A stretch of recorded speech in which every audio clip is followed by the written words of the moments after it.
College campuses provide an excellent venue for important discussions about social justice. In this video, I ask, what role, if any, does social science play in regards to social justice? The answer to this question, which may be unique to each individual member of the university community, is quite relevant to our understanding of the mission of the university. One way to think about these issues is captured by a quote which can be found on the gravestone of Karl Marx. The quote reads, "The philosophers have only interpreted the world in various ways, whereas the point, however, is to change it."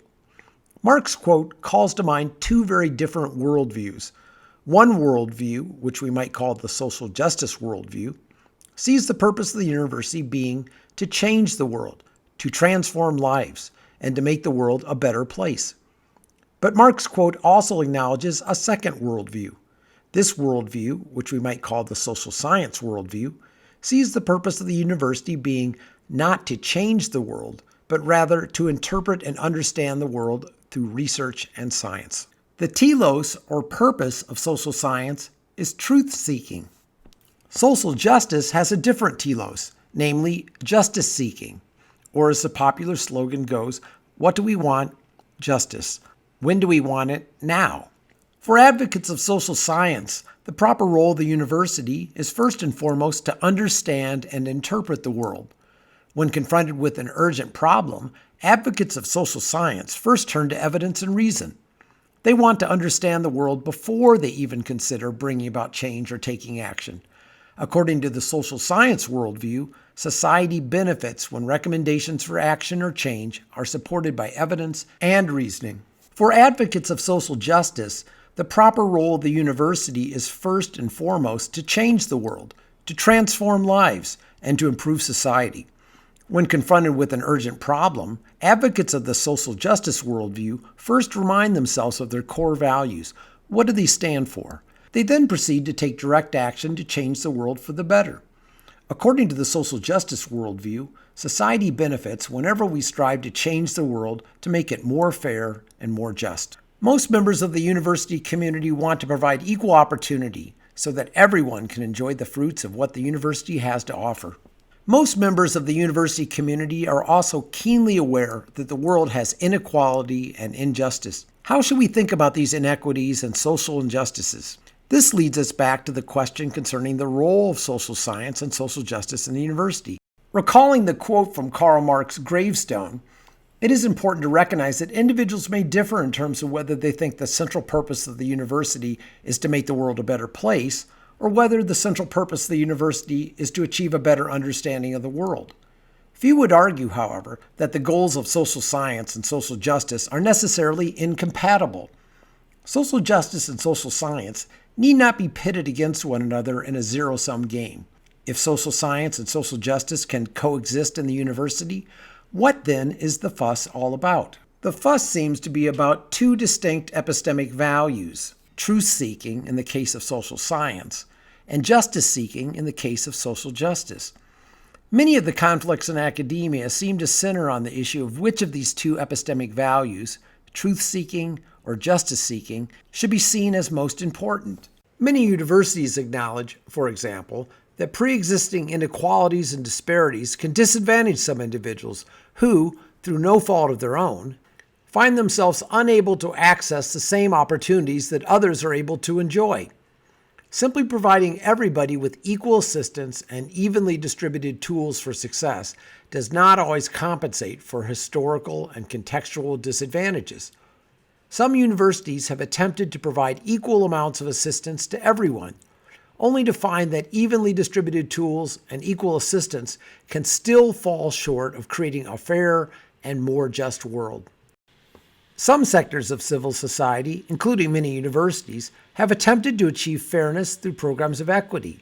They've done this by employing special tools and processes, such as affirmative action, diversity preferences, Title VII, and Title IX. These interventions are aimed at creating a more fair and more just world by compensating for pre-existing inequities and disparities. But even then, these well-intentioned equity programs can still fall short of creating a more just and fair society. The reason seems straightforward. It would appear that these well-intentioned interventions do not address the fact that the world itself is replete with inequities. The tree of life itself sometimes bends more in one direction than the other, and the fruits of that tree appear more prosperous in some parts of the world compared to others. Acknowledging this fact, some would say that universities should change the world. Perhaps we can create artificial braces and pulleys to bend the tree more to our liking. During periods of crisis, advocates of social justice often argue that now is not the time for research and science or increased understanding. Instead, they argue that now is the time for change. Now is the time for action. Yet efforts to bend the environment to fit with a particular vision of the world are often seen as tilting at windmills. Moreover, some would say that attempts at change, which are not based upon good evidence and good reasons, may actually do more harm than good. Some would say that attempting to change a world that you neither like nor fully understand might actually make things worse, not better. A willingness to accept the risks entailed in dramatically changing the world is one of the hallmarks of a progressive worldview. Progressives are comfortable bending the tree of nature to fit their vision of a fair and just society. By contrast, a hallmark of a conservative worldview is a wariness regarding attempts to dramatically change social institutions. During times of great turmoil and civil unrest, some progressives want to tear down or reform those aspects of civil society that do not fit with their progressive vision of the world. For progressives, chaos brings opportunity for change. By contrast, conservatives see great turmoil and civil unrest as times of great risk. Chaotic times are opportunities to unintentionally destroy the very same civil structures and traditions that have provided the foundations for a well-functioning civil society. Conservatives worry that we may kill or damage the tree that has given us so much fruit. For conservatives, chaos brings risk and danger. Regardless of your ideological worldview, it is obvious that the world has many inequities. Simply put, some folks have more stuff than others. Yet, one can ask whether evidence for inequality is in itself evidence for social injustice. One clue lies in the philosophical ideas of Immanuel Kant. Kant's philosophy revolved around the idea that human nature consists of many different psychological traits and predispositions. Kant thought that it would be wise to take these human predispositions into account when we construct a moral or civil society. For Kant, our psychological predispositions not only enable us to construct our social world, they also constrain how we represent that world. Kant famously said, "Out of the crooked timber of humanity, no straight thing was ever made. Out of timber so crooked as that from which man is made, nothing entirely straight can be built." From this perspective, the identification of disparities and inequities can be seen as an invitation to search for the underlying causes of these disparities, including a search for those causes located in the crooked timber of our human nature. In our efforts to understand human nature, the social sciences provide a rich source of information about psychological traits and predispositions. This knowledge can aid our understanding of inequalities and social injustices. Some of the disparities that we observe in the social world may be the result of our cognitive predispositions. Predispositions such as the tendency for motivated reasoning, confirmation bias, and the tendency to organize the social world into tribes of us versus them. Seen in this light, one does not need to create an elaborate set of props and braces to make the world conform to one's passionately held ideological position. Instead, one can use evidence and reasoning about our psychological traits and social cultural institutions to interpret and understand the world. This approach, in which one strives to understand the world before taking action, is typified by the social science strategy of first examining the world from several different perspectives before making claims about how best to act upon the world.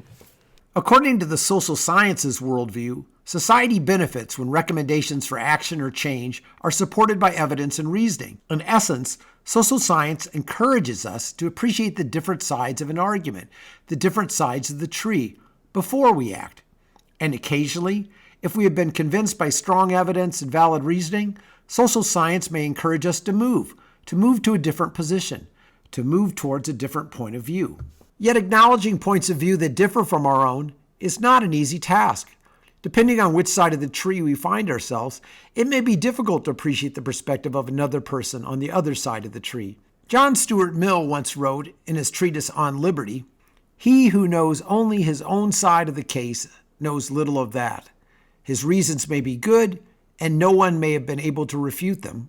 But if he is equally unable to refute the reasons on the opposite side, if he does not so much as know what they are, he has no grounds for preferring either option." From a social science perspective, there is an obvious alternative to bending the tree of life to fit your worldview.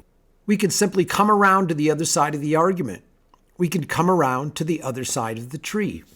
Social science sometimes encourages us not to change the world to conform to our understanding, but rather to first gain a better understanding of the world before acting. Simply acknowledging a different point of view is often not easy. If the tree of life offers different options, why doesn't everybody simply move to those positions with the best outcomes? One reason that inequalities and injustices remain, even though the world offers us better choices, concerns the presence of certain barriers which prevent individuals from accessing their preferred choices. In some cases, these barriers are structural or systemic. We often hear about institutional racism or systemic sexism. Structural or systemic barriers are not actual wooden fences or brick walls. Instead, they often take the form of rules and operating procedures that prevent everyone from having an equal opportunity. These barriers can be institutional, such as the institutions of slavery, Jim Crow, and redlining. These barriers can be codified or instituted in legal justifications, housing policies, banking practices, and voting laws. Using social science as a guide, these structural barriers can not only be identified, they can also be removed, as observed in institutional changes such as the Emancipation Proclamation, the Civil Rights Act, the Voting Rights Act, Title VII, and Title IX. Yet, even if structural barriers are removed, there may still be conventional barriers to equal opportunity. These may take the form of discriminatory attitudes or cultures of intolerance. You may witness these barriers as biased perceptions of groups or differential treatment of individuals based upon faulty reasoning or inaccurate perceptions. Because these conventional or cultural barriers operate not through the rules of law or the threat of martial force, they are more like police tape than brick walls. It may be physically easy to cross these lines, yet many individuals are not willing to pay the price of rejecting these conventional ways of thinking. Using the tools of social science, however, conventional and cultural barriers to social justice can not only be identified, they can also be avoided, mitigated, or in some cases, removed.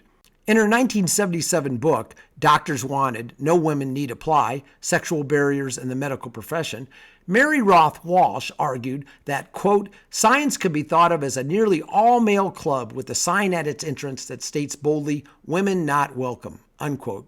In 1975, the final year of Walsh's survey, just 22.4% of medical school classes were female. In 2019, however, females represented over 50% of matriculated medical students. Yet what about circumstances in which societies have removed most of the institutional barriers and where the climate and culture of that civil society has changed significantly for the better, yet barriers still remain? Using the tools of social science, if one is willing to follow the facts wherever they may lead, we may find that not all conventional barriers are simply imposed upon vulnerable populations by outside oppressors. We may find that conventional ways of thinking, which can sometimes serve as cultural barriers to social justice, exist and are actively maintained within the very communities that experience oppression. These barriers may be located in our minds, more so than our institutions. Perhaps one of the greatest barriers to justice-seeking or truth-seeking is intolerance of different points of view. This video has been offered to help you appreciate two different points of view: social science and social justice.